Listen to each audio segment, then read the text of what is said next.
Welcome to the Investor Fuel Real Estate Investing Show, where I interview the nation's top real estate entrepreneurs, industry leaders, and other amazing entrepreneurs to help educate and inspire you to take your business and your life to the next level. My goal is to add tremendous value to you during every single episode of this show. If you get value, I'd love it if you subscribe on your favorite podcast player, subscribe on YouTube, and my very favorite, please share this with your community so we can impact even more entrepreneurs. Let's start today's show. Hey, everybody. Welcome back to the show. Today, I'm here with my good friend, Jason Pritchard. Really amazing guy. We haven't talked for a little while, but I'm blessed to have been doing this for so long that I have like friends all over the place, and I love using the podcast as a vehicle to catch up. But we're going to be talking about getting back to basics. He has an amazing business. It's been a lot of work, as he'll tell you. And if anybody tells you that the past couple of years has been a joyride, they're wrong. It's been a time for those that are doing well to really get back to basics, and that's what we're going to talk about today. So, Jason, welcome to the show. Good to see you, buddy. I love it, man. Mike, good to see you, dude. What's up to all the Investor Fuel fam? Hope everybody's doing well. Excited for the show today. Yeah. So let's talk about this idea of getting back to basics. And so, as you know, I think you've done well over the past couple of years. We'll talk a little bit about that. And I really, there's a lot of people that have thrived. It's interesting. Being in the mastermind, running the mastermind, I see people that have struggled. I see people that have gone out of business. I see people that have doubled or tripled their business in the past year or two, right? And so it's like, what drives those things? And it's often about people having absolute clarity in their business of what they want and just on an absolute mission to kind of make it happen. And I think it's times like the past couple of years where people that have done well have been forced to get better. As Jim Rohn said, like, don't wish it was easier, wish you were better. And Yes. This has been the time to get better, because wishing it was easier wouldn't have accomplished much over the past couple of years, right? Hey, before we jump into that, I should have asked you, tell us a little bit about your background for those that maybe don't know you. Yeah, man. So background story on me was I worked in corporate America for about 15 years. I worked for two large companies in sales and sales management. I got into, the corporate grind when I was like 18, 19 years old, and I took to sales very quickly. And so my career path and my income accelerated pretty fast. And I found myself in a place when I was in like my early 20s, making well north of $100,000. This is back in like 1999, 2000, 2001. So $100,000 back then was a little bit different than what it is this time. And, I said to myself, like, man, dude, this is great. Like, I think I found what I was going to do. We were growing.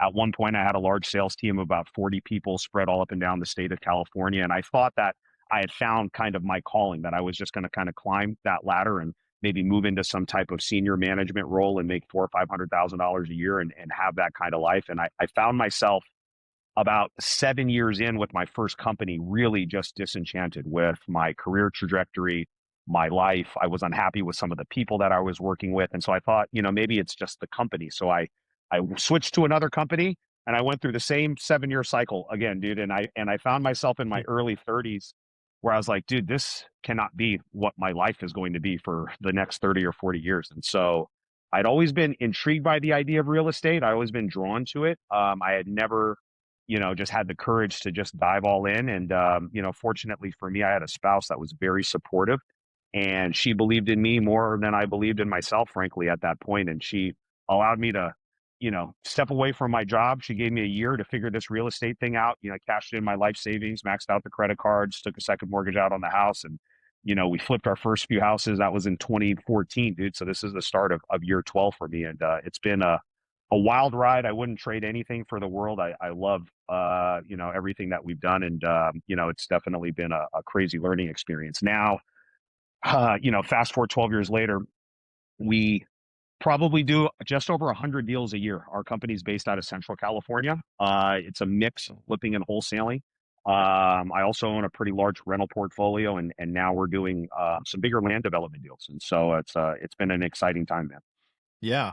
So let's start off by talking about having kind of absolute clarity of where you want to go. And I think that real estate investors and really all small and medium entrepreneurs are guilty of just like, I want to do more. Like, they kind of know, they don't necessarily know what they want, but they know that they're not content with where they're at. Right. And the goal is not always more. Like, the goal really should be better.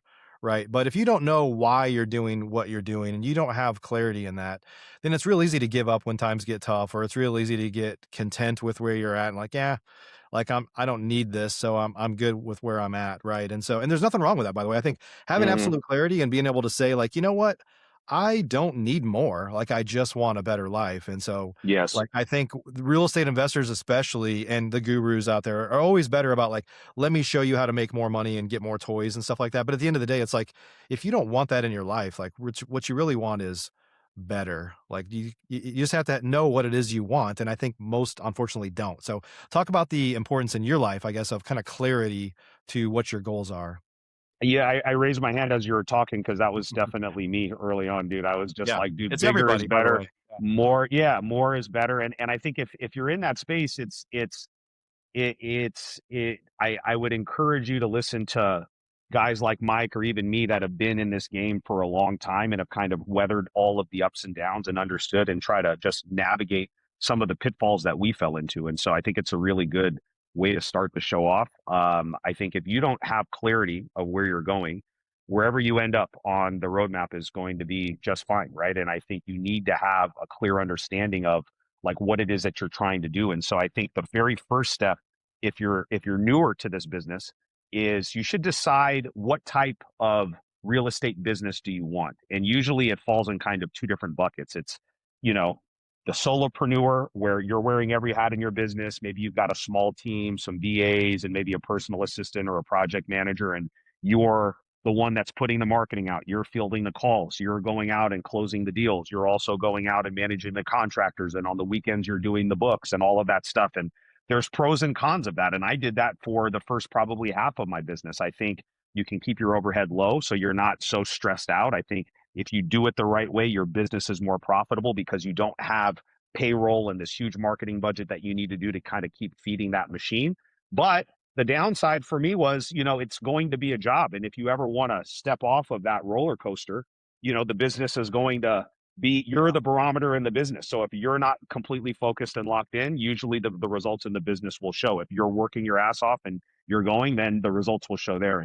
And there's nothing wrong with that. I know lots of people that have that business that do very well, that make multiple six figures or maybe seven figures, and they're happy with their life and they don't want to have all the stress of having a team and all of that other stuff. So I think option A is that. Option B is intentionally saying, hey, I'm going to forego some of these profits in my business. And instead of kind of hoarding that, right, I'm going to reinvest it back into the company to try to grow and scale so the business can either run in a way that's less dependent on the owner, or for me, in my instance, I can have my home buying business running with obviously I have oversight and all the other things that are happening. I need to be involved, but I'm not involved in the day to day grind. And that time that I buy back, I'm able to take it and redeploy it into doing some larger projects, which is what I'm focusing on now with some of our land development deals and other things like that. And so I think step one is taking some time internally. And this is a really big decision, guys. This is not Mhm. something that should be like willy nilly. It's time that you should sit with yourself, spend times in either mastermind groups or with friends or mentors or people that you trust, and really hear the different opinions and hear, from people that have done both of those things well, and then take some time internally to process and then make a decision and let the next 3 to 5 years be about which path you're going to go down. And I think Yeah. that's what's really helpful that's what's been really helpful for me, because when I haven't had clarity and I've just been kind of winging it and gunslinging, that's never really worked out for me, dude. I always end up losing money when I do that. So the gunslinger mentality works really well in a market that artificially is propping everybody up and fooling everybody into thinking that they're better than they actually are, but it doesn't work well in this market like this. And Yeah. if you're just gunslinging right now, dude, you're 1, 2, 3 bad months away from being lights out. Yeah, for sure. And if you think about your family too, like a lot of people would say they work really hard for their family, but when you stay lean and mean, and I'm not saying that people shouldn't do that if that's what they want, just like you said, but be aware that if you get sick or something happens, like you have, if unless you have a big life insurance policy or some backup plan, like if you can't work, the business isn't going to exist anymore. And so, what does that mean for the people that count on you, right? Yeah, another thing to think about is, you can go all the way to the like, hey, the business isn't going to work without you being involved. But think about just the day to day stuff. Like when we've got one of the benefits of having a team and the structure that we have. And when you're really dialed in and you're focusing on the basics and the fundamental things, we don't miss on opportunities. And we are so fast with everything, dude. So it's like if you're out and you're on vacation or you're just not feeling it and you didn't show up to the office today, that call that came to you that you missed, they're calling my company next, and we are there that same day, like with the seller in their living room. Like we're not wasting any time, dude. And so it's like it's not just, your business isn't, like you're not going to be able to do deals. You're not going to be able to keep up with a lot of people if you're not locked in every single day. So I think Yeah. it's knowing and understanding those types of things. I think one of the curses and one of the things that a lot of entrepreneurs, we'll just talk about real estate folks. I think this applies for other small and medium businesses is they made an attempt to scale, and in their mind, I've kind of checked that box and it didn't work for me. And Hmm. usually it's they hired, it wasn't a great hire. They hired, let's just say they hired a salesperson, and so they didn't have to be the salesperson. So it wasn't a good hire. So they just said, they start to sabotage that person. They're like, you know what, I'll just do some calls too. And they take away the opportunity from the salesperson. And if that person doesn't work out, then they get pulled right back in. So as small businesses, we can't generally, unless you have a very clear plan, afford redundancy. And that's where the problem is like most kind of people that are a CEO and that are heavily involved in the business are one sick day or an ice day or a bad, storm away from getting pulled back into the business because they have one of those roles. And Yeah. whenever that person flakes out or is sick or whatever, they get pulled back in. And so, a lot of people over the years have talked about scale for the purpose of flying on private jets and getting a Lambo or getting all those things. And there's nothing wrong with those things.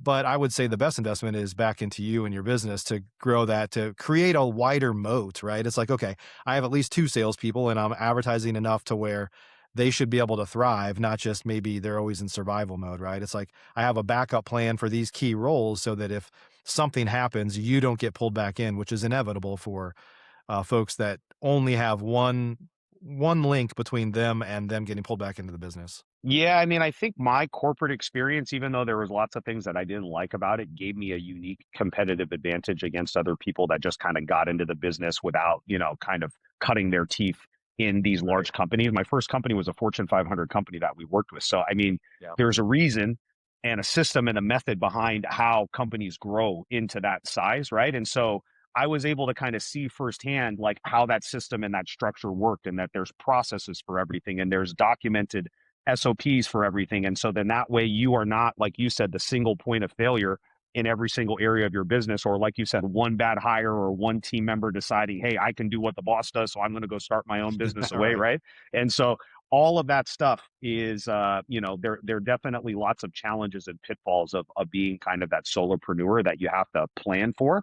And again, it's not one is good or bad. It's just understand what's right for you. And that's why I think the clarity piece is so important, guys. Like, just because this person that you see on social media gives you a little glimpse of their office and their team and all this stuff that they're doing, that doesn't mean that that's necessarily the right trajectory for you, right? And then the other person that's over here that's working 60, 70, 80 hours a week and missing their kids' games and all those other things, that might not be the right thing for you. So you got to really find out what's important. And if you're just doing this for money, I can tell you you're not going to last, because the money is the least enjoyable thing from this business. I have learned how to detach myself emotionally from the idea of money, like at least the way that I thought and felt about money prior to getting into this business. I really believe in order to be a successful entrepreneur, you have to kind of detach from the way that you've always thought and felt about money and realize that it's just kind of this tool.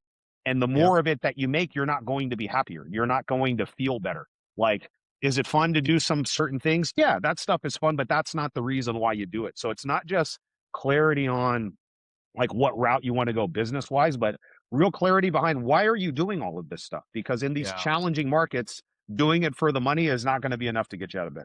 Yeah, that's great. There's this concept called like additional utility, right? It's like I would love to have an ice cream cone, but I don't want 20 ice cream cones, right? And Hmm. you get to a point to where you're like that a little bit satisfies you, and I want more money. I want like pallets of $100 bills like all around me right now. But it's not because I want to go blow it right now. It's because I see it as a tool, the utility that it can provide if I invest it, especially over the long term, right? Or like what can that enable me to do that I can't do without it? But it's not the money for the money's sake. And I think our industry has done a really a terrible job of I agree. wanting people to just get that. They want to be like rap stars like tomorrow. Like I want that to happen. And then nobody's, the people that we know that have done amazing things. Like I have a mentor here in Dallas. The guy owns thousands of properties.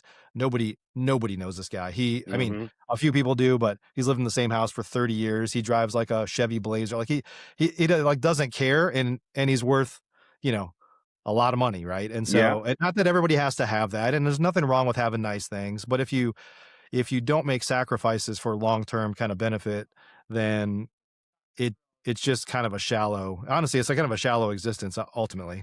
It is, and I think like learning how to delay gratification has been one of the most important parts of the Yeah. growth that I've experienced over the last 12 years. I think, we were talking about this before we started the show. If I wasn't disciplined enough to kind of squirrel away the money that I have and strategically decide, like, instead of taking that trip now or buying the car now or buying the house now, I'm going to force myself to plow it into an investment that's going to create a little bit of a moat around me, because I know that there's going to be ups and downs in this market and we need to have some money aside for a rainy day.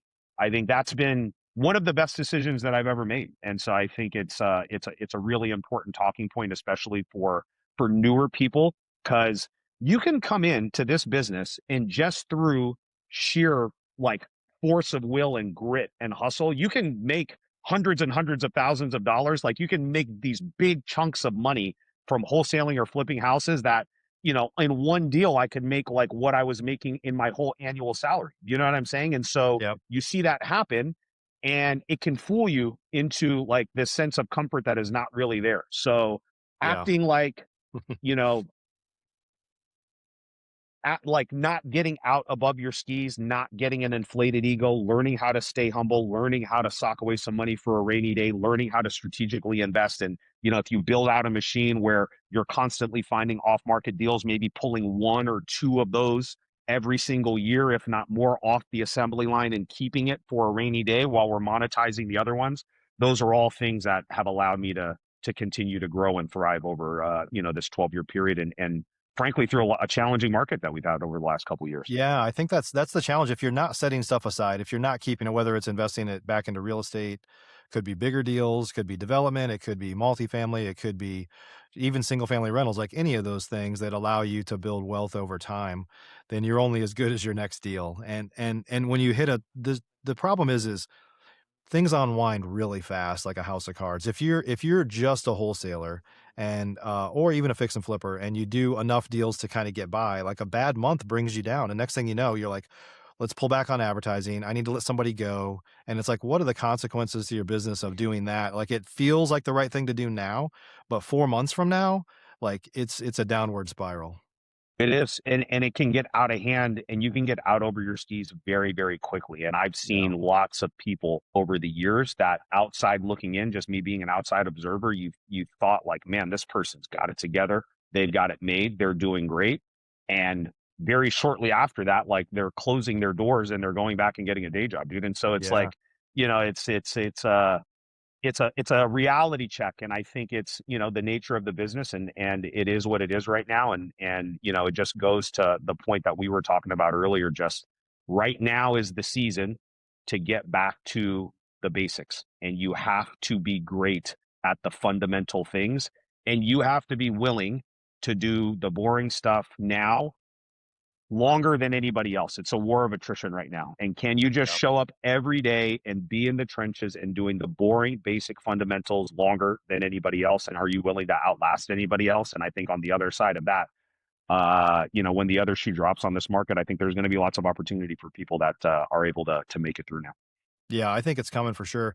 Let's talk about, just playing the game. Like when you play at a high level, opportunities, quote, kind of fall in your lap, right? And so, Hmm. as you know, like inside of Investor Fuel, I've used this tag line forever was I make my own luck. And it's like luck is really kind of being prepared and playing the game enough to where more stuff, quote, falls in your lap. It's Yeah. like it wasn't luck. It was like you made it happen from just playing the game so long, being present, being around, to where things just seem to kind of come your way. So it's not about being lucky. It's just about, having your eyes open, being peeled for having your eyes peeled for opportunities that might come your way and looking for them, right?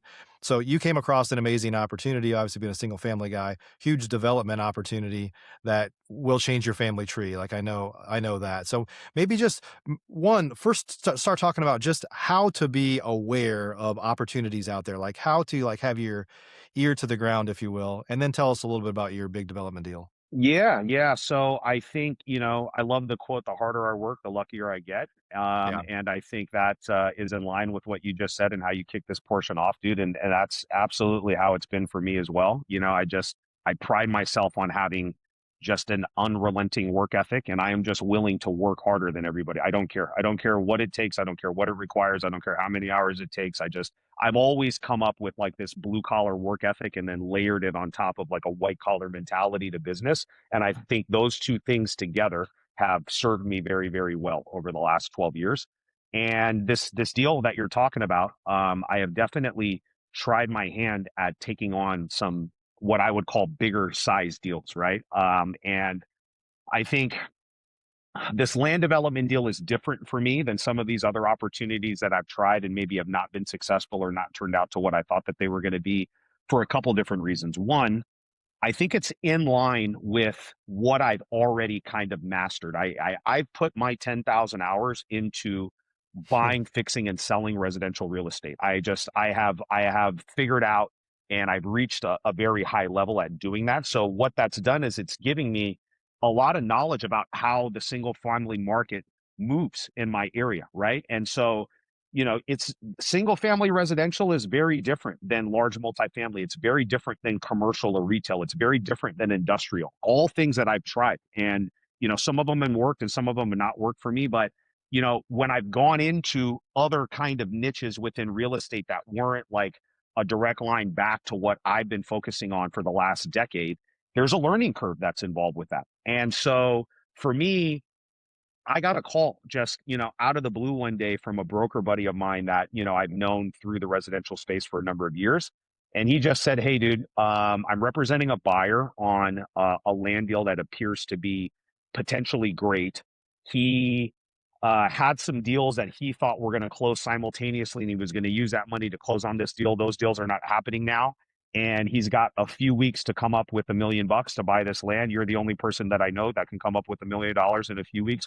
Are you interested in speaking with him?" And I said, I was looking for every excuse, honestly, Mike, to not do this deal because of just prior experience with some of the other stuff that I've done. I'm like, dude, why am I the lucky guy that's getting this call? You know what I'm Yeah. saying? Like, usually when I'm the lucky guy, like, how many other people have said no to this deal? And I think it was a combination of, I'm a believer in God and a higher power. I think I felt like this sixth sense that the something was kind of pulling me towards this in a way that was different than some of these other opportunities that were forced, quite frankly, right? And so I think that when you've done the business as long as I have, you develop both. There's a science and then there's an art to it. The science is the underwriting and the math and the modeling and all the numbers and all that stuff. And the art is this instinct that you build as a business owner. You know what I mean? Right. And I think the instinct was just like, man, dude, there's something here. And you don't need to wire $1 million right now. You just need to take the very next step, right? And Mhm. just have a discussion and call. And so I called the guy who is now my partner in this deal. I've never met him before in my life. And I grilled him on that first call. And we spent 2 hours on the very first phone call. I grilled him with every single question, trying to poke every single hole that I could into this deal. Cause I'm sure you get calls on stuff all the time.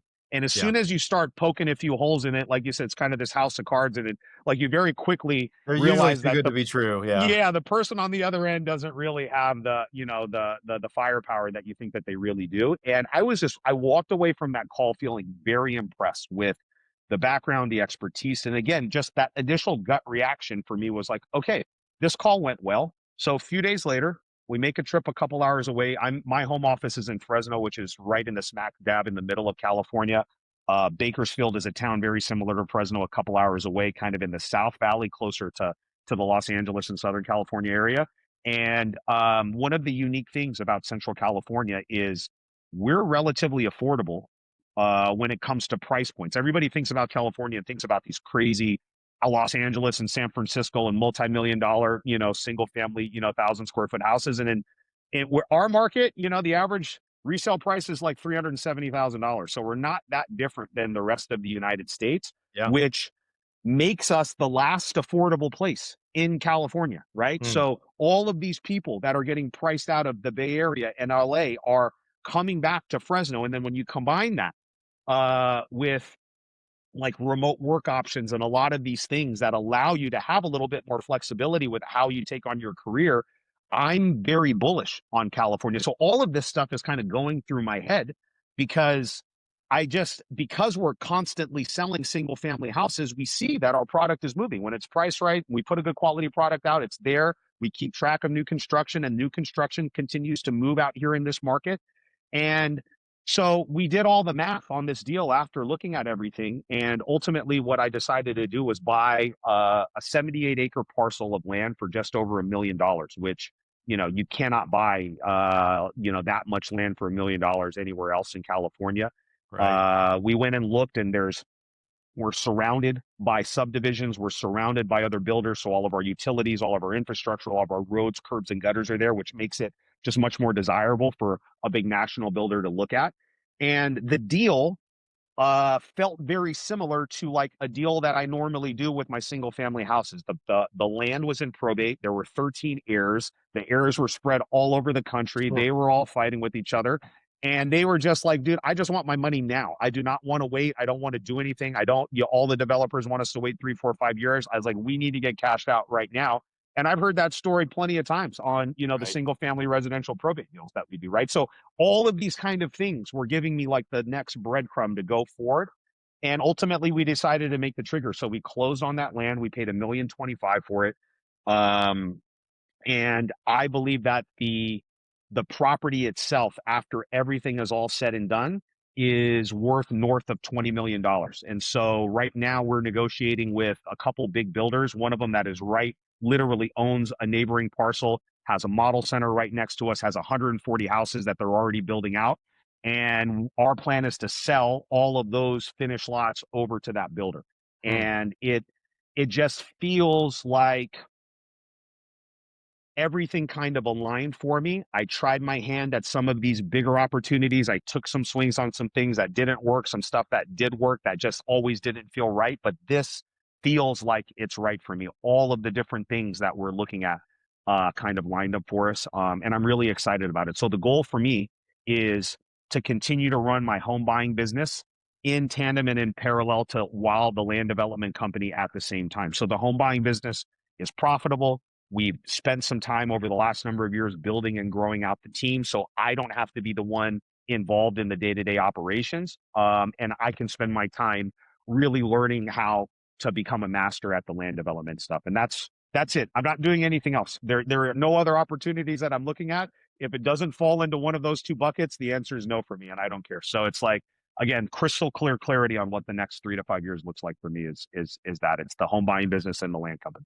that's great. And back to the stuff we talked about up front, that's you're the beneficiary of having clarity. You're the beneficiary of building up a team that didn't require you to do everything, and it gave you time to search for opportunities, more strategic opportunities like this, right? And so if you're stuck in the business, if you had been in the business and you were doing all the acquisitions and all that, you might have been making really good money, but you wouldn't have had time to even pursue this as Yeah, an I probably opportunity. don't You'd even been take that distracted. call. I'm like, dude, I Right. can't right now, dude. I got to go on an appointment. I got this. I got all this stuff that's going on. You know Right. what I'm saying? Like, it's like, Yeah. no, I can't do it, dude. And so again, like I had to buy back some time and create more bandwidth just for my space, my mind and my mentality to be in a space where I could even like visualize this opportunity and wrap my brain around the idea of doing this, dude. And Yeah.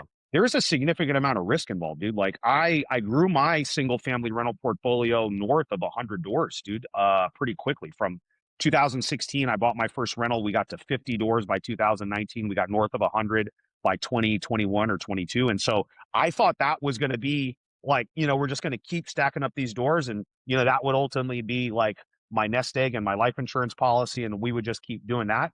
And, I had to make a strategic decision to say, okay, we're going to liquidate a big portion of this portfolio. I'm going to take this money. I'm going to reinvest it into this other opportunity that I think is better fit for us. But I'd be lying to you, dude, if it wasn't scary or challenging or all those other things. And I do think it's a I do think it's a God thing for me, man. It's like, he'll say like, look, I have this amazing vision and opportunity for you over here, but it's going to require you to sacrifice this old version of you that's down here.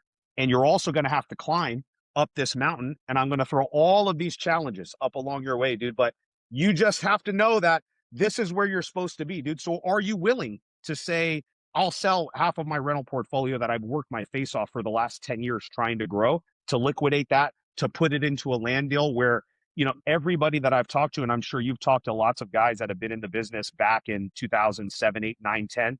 I mean, I don't know how many skeletons of old investors that wanted to get into these land development opportunities that are just buried out there because, they got an inflated ego. They got over their head. All of the guys that I talk to that I know and trust are like, dude, just be careful, watch out, be mindful of what's going on. You know what I mean? And so you have Yeah. all of that happening. And if you don't have clarity of vision and supreme confidence in your ability to what you're doing, and a lot of patience and faith and this unrelenting work ethic that I talked about, it's going to be hard to pull something like that off, man. And so, you've got to be in the right space for this. You cannot just go wing it with something like this. You have to be 100% locked in. Yep. No doubt. No doubt. Sounds like basically you're an overnight success. Yeah. 12-year overnight success story, dude. My Right? favorite thing is Yeah, it always looks nice easy to people on the outside, but it's must be like nice, dude. It must be nice, must man. be Yeah, nice. that's Yeah. right. Yeah, that's right. Yeah. Awesome. Well, hey, man, Yeah. great to see you. Thanks for sharing your story and sharing some updates with us. Great to see you, man. Yeah, dude. Absolutely, man. I love being a resource to you and the investor fuel community. If there's anybody that watches this podcast and has any questions, concerns, or just, if there's something I can help with, I'm happy to answer questions. Instagram and Facebook are probably the easiest places to find me, just Jason Pritchard on both of those platforms. I respond to all my own DMs. And, like I said, I'm happy to be a resource to anybody from the investor fuel community. Cool. We'll add some links down below for folks that want to reach out to I you. love it, man. Thanks again. Great to see you, buddy. Appreciate it, dude. Thanks, Mike. Yeah, everybody, thanks for joining us today. At the end of the day, it's about clarity, having a clear vision for where you want to go. Doesn't mean it won't change. There won't be some pivots along the way. There always are, right? But you just have to work through the hard times to get to the good times. So appreciate you for joining us. See you guys next time. Thanks for joining us for today's show. You can learn more about the amazing benefits of the Investor Fuel Mastermind community, including surrounding yourself with hundreds of other rock stars, 100% financing on your deals, and members-only discounts from vendors you're likely already using that, as a member of Investor Fuel, will save you more than the cost of your membership. Visit investorfuel.com to learn more. You can also check out the show's notes for access to free resources, how to get access to world-class lead generation, and even how to work with me directly one-on-one. Don't forget to subscribe so you never miss another episode. See you on the next show.